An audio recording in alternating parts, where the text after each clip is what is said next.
Bienvenidos a Madrid Direct. Hoy vamos a hablar con Alberto Gómez Toribio de CoinFin sobre Bitcoin. Analizamos si la criptodivisa ha entrado en un momento de estabilidad en su cotización y qué papel jugarán los bancos en el entorno de negocio que ha surgido alrededor de la normalización del uso de la moneda digital. Alberto Gómez Toribio, muchas gracias por atendernos una vez más. Gracias a vosotros. Hoy volvemos a repasar la actualidad del mundo del Bitcoin. Hemos visto subidas y bajadas bastante significativas en la trayectoria de la moneda digital. ¿Qué está pasando ahora con el Bitcoin? ¿Ha entrado en un periodo de estabilidad? Vamos a ver el fin de la volatilidad. Bueno, aunque así pueda parecer que estamos en un periodo de estabilidad, no creo que eso vaya a durar mucho tiempo. Eso al menos no va a ocurrir hasta que el Bitcoin no tenga una profundidad de mercado significativa. Actualmente comprar cantidades como 1 millón de euros desplazan demasiado el libro de órdenes, desplazan demasiado el mercado. Es cierto que estamos en un periodo de calma en el que además las transacciones relacionadas con el e-commerce están aumentando exponencialmente, pero sin embargo eso no quiere decir que no vayamos a vivir lo que los bitcoiners llaman otro race, otro periodo de escalada de precio. Y eso se corresponde con actividades especulativas. Me hablabas la última vez que te entrevisté sobre lo que significaba el Bitcoin para el mundo financiero. Me decías que iba a ser a lo mejor una revolución del mundo financiero tradicional. Vosotros en CoinFin sois la primera startup española de Bitcoin que ha traído inversiones de bancos como Bankinter, por ejemplo, y además estáis trabajando con ellos como clientes. ¿Qué trabajo realizáis con las entidades financieras y cuál va a ser el papel de los bancos en esta revolución de las finanzas que va a significar Bitcoin?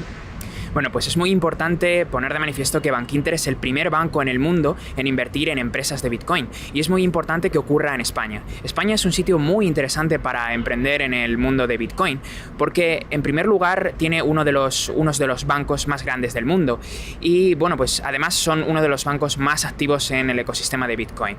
Es cierto que Bankinter fue el primero en el mundo en hacerlo, en invertir en una empresa de Bitcoin, pero no ha sido el único. BBVA participaba en la ronda de 75 millones de dólares que cerró Coinbase a principios de este año de 2015. Es muy importante que los bancos españoles tomen conciencia de la importancia de Bitcoin y en nuestro caso la inversión de Bankinter ha supuesto un antes y un después. Nos ha permitido desarrollar nuestro modelo business to business, acercándonos a los bancos. Somos en exclusiva la única empresa de Bitcoin que está trabajando con un producto que encaja dentro del modelo de negocio de los bancos. Concretamente, lo que nuestra empresa hace es convertir a bancos y procesadores de pago en exchange de Bitcoin y así lo estamos haciendo con muchos bancos. Bankinter ha sido solo el primero, pero como te puedes imaginar, el resto de bancos se han apresurado a hablar con nosotros y a entender realmente qué es lo que estamos haciendo con Bankinter y cómo ellos pueden involucrarse de algún modo en este ecosistema. Para los bancos es muy interesante ofrecer Bitcoin a sus clientes como un producto financiero. Lo entienden, la mayoría de ellos, como un producto que encaja debajo de los servicios de brokering. Al menos Bankinter y BBVA lo entienden así. Sin embargo, Sabadell, por ejemplo, ha realizado acuerdos prestando servicios a empresas de Bitcoin para servirles de sus servicios de HAL Cash, o al menos hacerles de intermediario. Es un pequeño gesto, pero que sin embargo no dan otros bancos. Sabadell entiende o interpreto que entiende Bitcoin como un producto que encaja más como medio de pago en la calle. Son distintas formas de ver esta nueva tecnología, pero que en cualquier caso todas ellas son muy interesantes para los bancos. En nuestro caso estamos desarrollando prototipos con algunos de ellos para utilizar nuestra tecnología y convertirles en exchange sin necesidad de que los bancos tengan que tocar el Bitcoin. Ese es nuestro principal activo que hace que seamos clave como socios para muchos bancos. Creo que dentro de poco viajáis a la Comisión Europea para reuniros en Bruselas con la Comisión. ¿Qué es lo que llama la atención a las autoridades europeas sobre el trabajo de CoinFin y cómo ves el marco regulatorio a nivel comunitario sobre las criptodivisas, en este caso el Bitcoin? ¿Lo ven más como una amenaza, como una oportunidad? Bien, pues hace muy poquitos días hemos visto que Bitcoin es un efecto comercial. Aquí en España lo que ahora sabemos es que el Bitcoin no lleva IVA. Hemos visto muchísimas noticias, muchísimas novedades en torno a Bitcoin y España es un sitio muy interesante porque el Bitcoin encaja perfectamente en la regulación. La prueba de ello es que nosotros constituimos CoinFin con Bitcoins como capital social y eso pudimos hacerlo gracias a que demostramos que el Bitcoin es un objeto de derecho real, es decir, es algo de lo que tengo la titularidad. Ningún objeto digital tiene esta propiedad. El Bitcoin, en cambio, sí que la tiene. Quedaban otras aristas, otros corner case que pulir, como por ejemplo qué ocurre con el IVA. En el caso de España, ahora, y gracias a esta resolución a esta respuesta a una consulta vinculante de la agencia tributaria, que se basa además en una resolución europea, sabemos que el Bitcoin en España no lleva IVA, como ocurre en otros países como Reino Unido. Esto es muy, muy importante. En el caso de los reguladores, la Comisión Europea, donde vamos a estar en los próximos días hablando sobre nuestra experiencia con los bancos aquí en España y sobre cuál es nuestra visión acerca de cómo debería regularse o cómo debería encajar el Bitcoin en la regulación, vamos a explicarles que, al igual que lo hemos hecho aquí en el Congreso de los Diputados, que Bitcoin no necesita una regulación concreta. Sin embargo, lo que sí necesita es una serie de mecanismos para que los emprendedores puedan formular consultas de forma ágil. Si un emprendedor quiere crear negocio en torno a Bitcoin, principalmente deberá dirigirse a 3 organismos: Banco de España, SEBLAC, o organismo relacionado con blanqueo de capitales, y agencia tributaria. En muchas ocasiones, las respuestas que se reciben de estos 3 organismos no siguen la misma línea, de manera que no son consistentes. Crear una oficina para la innovación de las finanzas, como ha ocurrido en Reino Unido, es algo muy positivo y es algo que queremos trasladar a la Comisión Europea, más allá de que se cree un libro verde para empezar a estudiar el tema o se creen directivas concretas. Me has comentado que habéis participado también en reuniones con los legisladores españoles, ¿no? ¿En qué punto se encuentra el marco legislativo español de Bitcoin y qué es lo que habéis hablado en esas reuniones? Acudimos a una llamada de distintos partidos políticos en el Congreso de los Diputados para hablar sobre la regulación de Bitcoin, sobre qué pasos deberían darse y si es necesario dar alguno. En mi opinión, lo que yo les transmití fue que no es necesario regular en absoluto Bitcoin, que para crear nuevos negocios, para emprender, a veces, contar con una regulación es interesante, pero que en cualquier caso disponer de una regulación férrea en la que en todo momento sepamos lo que debe hacerse no es tan positivo. Lo que realmente es positivo es crear una serie de organismos, como por ejemplo una oficina para la innovación de las finanzas, como he mencionado anteriormente, que permitan a los emprendedores realizar consultas de forma ágil y asegurarse, en primer lugar, de que tienen respuesta y, en segundo lugar, de que en el caso de que la pregunta deba responderse por más de un organismo, SEBLAC, Agencia Tributaria, Banco de España, lo hagan de forma consistente. Esto es muy, muy importante. Los reguladores, en segundo lugar, estaban muy preocupados por el hecho de que las empresas puedan aceptar depósitos en criptomonedas. Sabemos que existen ciertos tipos de licencias que establecen garantías para las empresas que aceptan depósitos en euros. No así ocurre para las empresas que aceptan depósitos en criptomonedas, como los exchanges. No es el caso de CoinFin, pero sin embargo los reguladores están preocupados por este aspecto.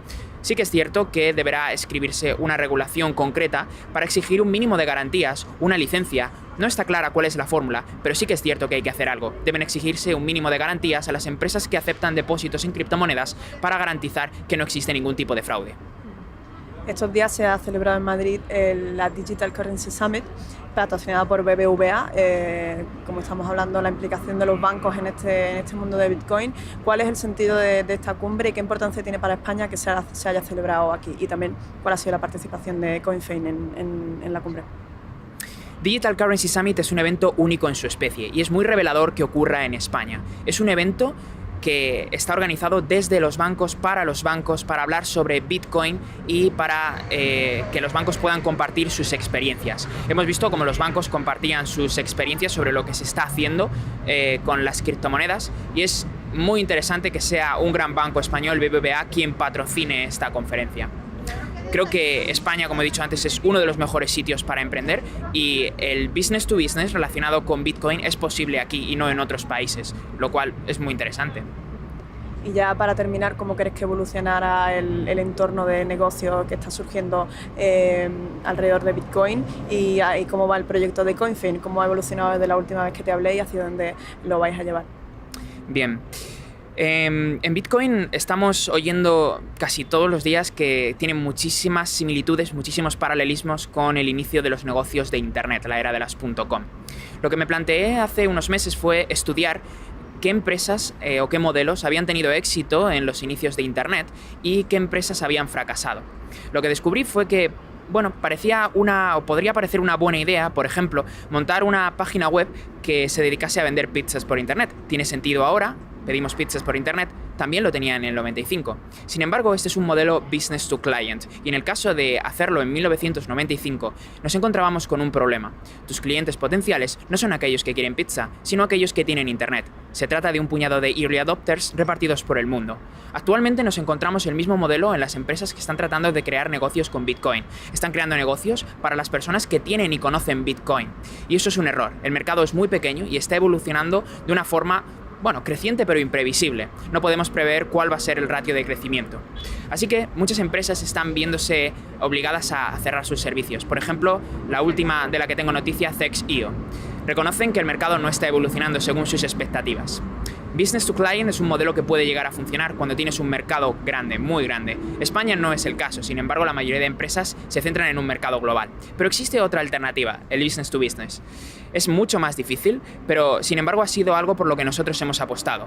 Siendo claros, porque hemos recibido la inversión y el soporte de un gran banco, de Bankinter. Esto no hubiese sido posible de otra forma. Somos la única empresa en el mundo que está trabajando estrechamente con los bancos. Ganar la confianza de los bancos no es algo que solamente se haga recibiendo la inversión de uno de ellos, sino que es el resultado de hacer las cosas de una determinada manera.